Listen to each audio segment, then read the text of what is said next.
এক মিনিটের মধ্যে আজ ২৭ জানুয়ারি পশ্চিমবঙ্গ ও ভারতের টপ ১০ খবর। আরেকটা টিপস। পশ্চিমবঙ্গের খবর। অখিলেশ যাদব নবান্নে মুখ্যমন্ত্রী মমতা বন্দ্যোপাধ্যায়ের সঙ্গে বৈঠক করেছেন।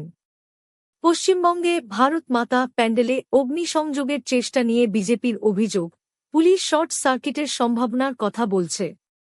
অভিনেত্রী মিমি চক্রবর্তী মঞ্চ অনুষ্ঠানের সময় হয়রানির অভিযোগ তুলে থানায় লিখিত অভিযোগ দায়ের করেছেন। কলকাতার একটি গুদামে ভয়াবহ অগ্নিকাণ্ডে অন্তত ৭ জনের মৃত্যুর আশঙ্কা, বেশ কয়েকজন নিখোঁজ। বিশ্বভারতী বিশ্ববিদ্যালয় ও এসআরএফটিআই সফটের মধ্যে সমঝোতা স্মারকম স্বাক্ষরের সিদ্ধান্ত। ভারতের খবর।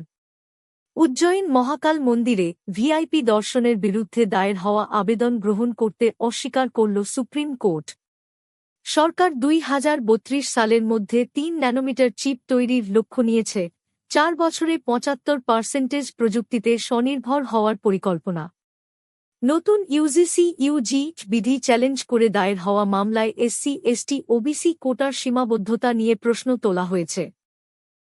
প্রধানমন্ত্রী মোদি জানিয়েছেন, ভারতের শক্তি এনার্জি খাতে প্রায় $৫০০ বিলিয়ন বিনিয়োগের সুযোগ রয়েছে। বাজেট অধিবেশন নিয়ে কংগ্রেস সরকারের বিরুদ্ধে আইনগত কর্মসূচির এজেন্ডা না দেওয়ার অভিযোগ তুলেছে।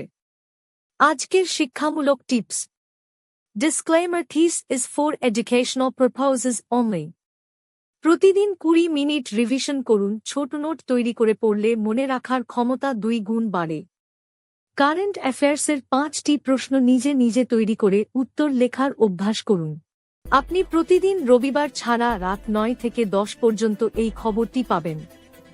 যদি নতুন সদস্য আপনি এই খবর থেকে সন্তুষ্ট তাহলে সাবস্ক্রাইব করুন, শেয়ার করুন এবং এই ভিডিওটি লাইক করুন এবং পরবর্তী ভিডিওর জন্য অপেক্ষা করুন। যেকোনো পরামর্শ থাকলে কমেন্ট করুন। Facebook, Twitter, Instagram, YouTube, WhatsApp, Telegram website আমাদের অনুসরণ করুন। দেখার জন্য ধন্যবাদ। শ্রীরামপুর টিভিতে স্বাগতম। এটি আজ কি বাত বাংলা ইউনিট।